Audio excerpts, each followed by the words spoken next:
문자들이 들어온다. 어제 낯선 지역을 찾아갔다.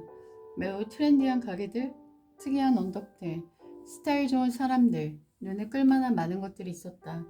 하지만 내 눈과 주목을 끄는 것은 그런 것들이 아니었다. 내 눈을 끄는 것은 문자들이었다.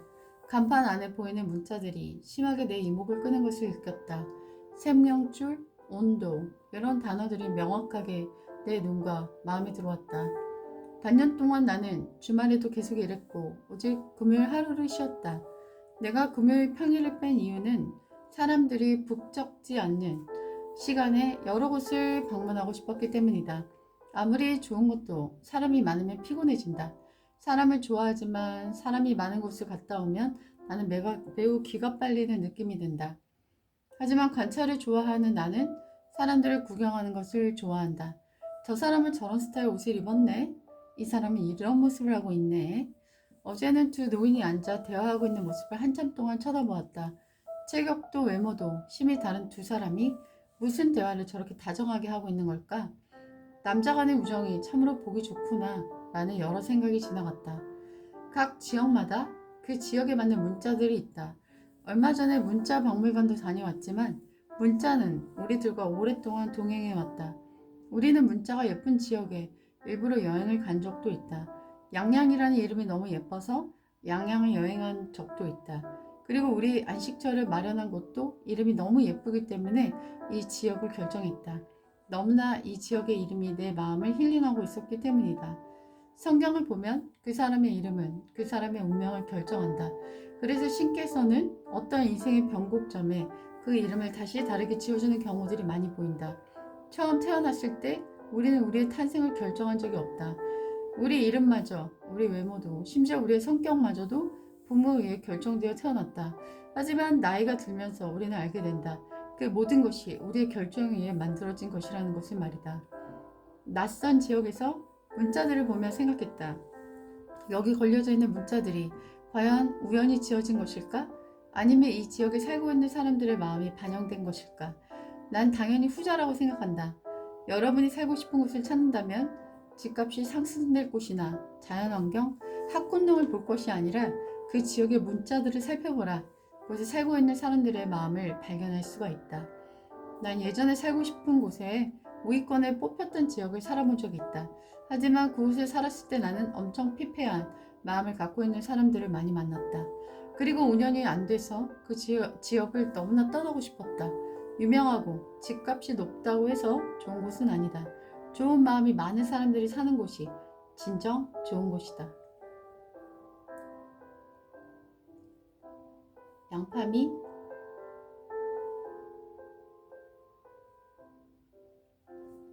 요 몇 주 핫플레이스를 많이 가게 되었다.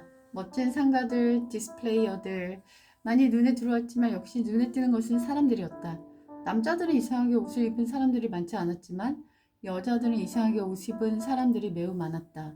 자신들의 매력을 극대화시키기 위해 노력한 것처럼 보였지만 그 아름다움이라는 것이 나에게는 고급스럽게 느껴지지 않았다.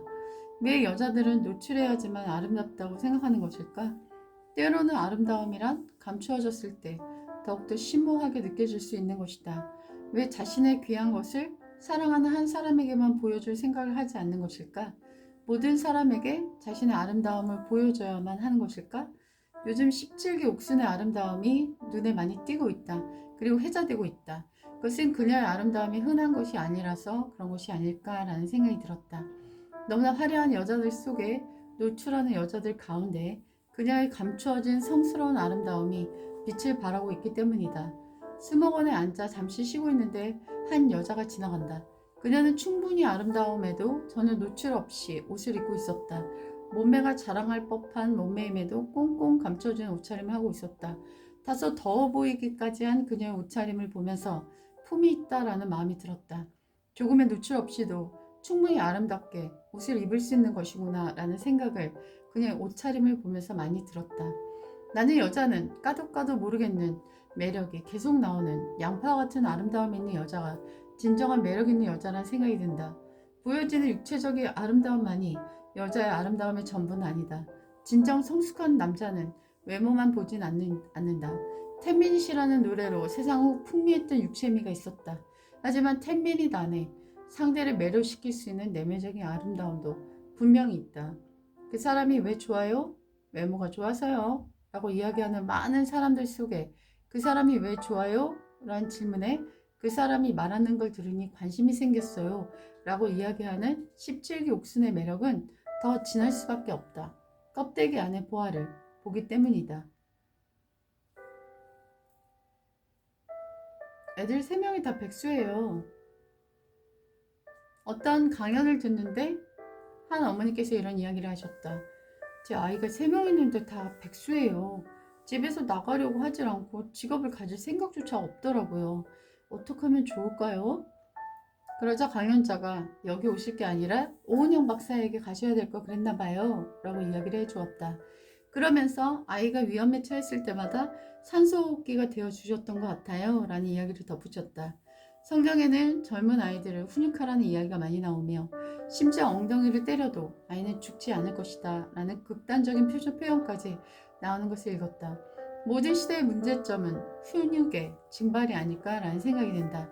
어느 댓글을 읽다가 매우 공감하는 이야기가 있었다. 자기 아이를 중학교 때부터 분리수거를 시켰다고 했는데 자기 아이는 시험 기간에도 분리수거를 하고 비가 오는 날도 나가서 버리고 온다고 했고 이제는 루틴이 되어서 당연히 자신이 할 일이라고 생각한다고 했다. 자기 방을 청소하는 건 당연한 거고 바쁠 때는 그 시간을 안배해서 자신의 방을 청소하는 모습을 보였다라는 얘기를 매우 흐뭇하게 보았다. 나는 회화로 수업을 하기 때문에 아이들의 일상을 많이 듣고 난다. 아이들 중에 요리를 못하는 경우가 대부분인데도 계란 후라이도 해본 적이 없다는 아이도 본 적이 있다. 내가 인생에서 성과를 냈을 때는 간절했을 때고 간절한 마음이 들었을 때는 내가 뭔가 결핍이 있었을 때가 아닌가라는 생각이 든다. 결핍을 경험해보지 아이들은 간절함이 생길 이유가 없다. 아이들이 간절함을 느낄 수 있는 순간은 결핍과 부족을 경험했을 때이다. 또 다른 분의 댓글을 읽다가 많은 생각이 지나갔다. 그 사람은 알바도 해본 적이 없을 만큼 일을 하지 않았었는데 갑자기 아버지가 암 진단을 받고 일을 못하게 되자 바로 취업을 했다고 했다. 위기가 닥치면은 어쩔 수 없이 간절하게 된다는 것이었다. 어렸을 때부터 모든 걸 채워주고 쉽게 되어지게 한 것은 아이의 인생에 보탬이 되지 않는다. 어린이 돼서 인생의 태풍을 맞았을 때 어린이 된 아이는 부모에게 또다시 손을 냅니다. 그리고 안쓰러운 마음으로 해결해 주기 시작하면 아이는 절대로 자기 스스로 그 구멍에서 나올 수가 없다. 잔인할 만큼 아이의 위기와 결핍에 대해 눈 감아야 한다.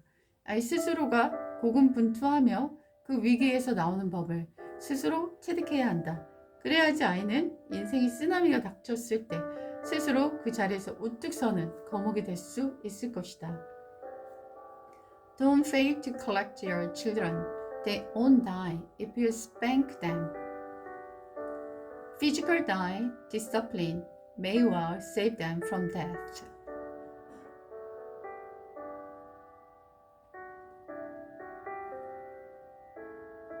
당신은 안녕하십니까?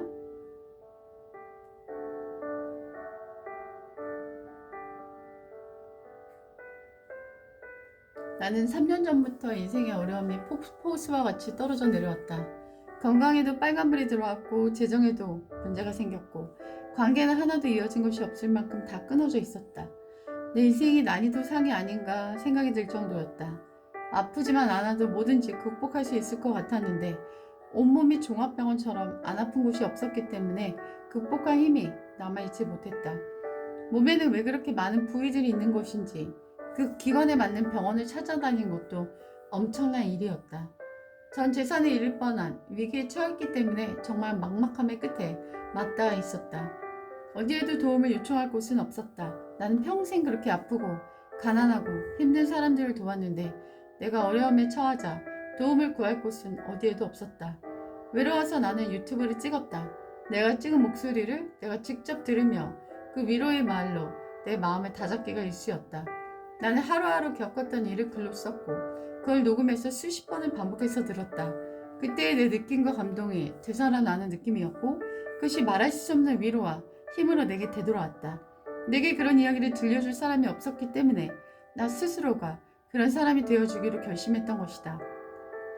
SNS의 사람들이 먹고 마시고 놀고 즐기고 파티하는 것들로 가득 차 있던데 사실 사람들의 삶은 어려움과 고통과 난관이 계속 있지 않을까라는 생각이 든다. 내가 자주 가서 읽는 카페에 이런 글이 써 있었다. 7일 동안 밥을 안 먹고 물만 먹고 사는데 생명이 지장이 없을까요? 수많은 댓글이 달렸다. 내가 열흘까지 그렇게 살아봤는데 별 문제 없었어요. 그런 경험했던 수많은 사람들의 댓글이 연이어 있는 것을 보며 음식을 끊어가면서 고통을 돌파해보려 했던 사람들의 눈물겨운 사투가 담겨져 있었다. 때로는 글을 쓴다는 것은 내가 남들 앞에 모든 것을 노출하는 것 같은 부담감을 느낀다. 난 사람들에 대해 아는 것이 없는데 나만 모든 것을 공개하는 것이 뭔가 부끄럽다는 느낌도 든다. 하지만 사람들은 모호하게 쓰여진 글보다는 구체적인 이야기를 담고 있는 것이 보다 공감을 느끼고 위로를 받고 설득력을 갖는다라는 말을 들은 적이 있다. 나 빼고 행복한 것 같지만 사실은 안녕치 못한 사람들도 굉장히 많다. 나는 살면서 7일 동안 식사를 안 해본 적은 단 한 번도 없다. 하지만 열흘 동안 식사를 하지 않고 고통을 통과하고 있는 많은 사람들을 보며 어쩌면 내 삶이 그들에게 난이도상이 아닐 수도 있겠다라는 생각이 들었다. 사실은 난이도 하나 중일 뿐인데 스스로가 난이도 상, 최상이라고 착각하고 있을지도 모르겠다. 실제 극도의 고통 속에서 또 생명을 유지하며 희망을 놓지 않고 살아가고 있는 수많은 사람들이 있다. 그들은 그들의 고통을 공개적으로 표현하지 않기 때문에 사람들에게 알려져 있지 않을 뿐이다. 안녕하지 못한 삶을 살고 있는 사람들, 많은 다른 이웃들도 안녕하지 못한 채 그렇게 버티며 살아가고 있다. 하지만 어느 순간 내가 버티기를 잘했다 라고 칭찬해 줄 날이 있을 것이니 오늘도 힘껏 이겨보고 버텨내길 바란다. 안녕하지 못한 내가 안녕하지 못한 당신을 위로하며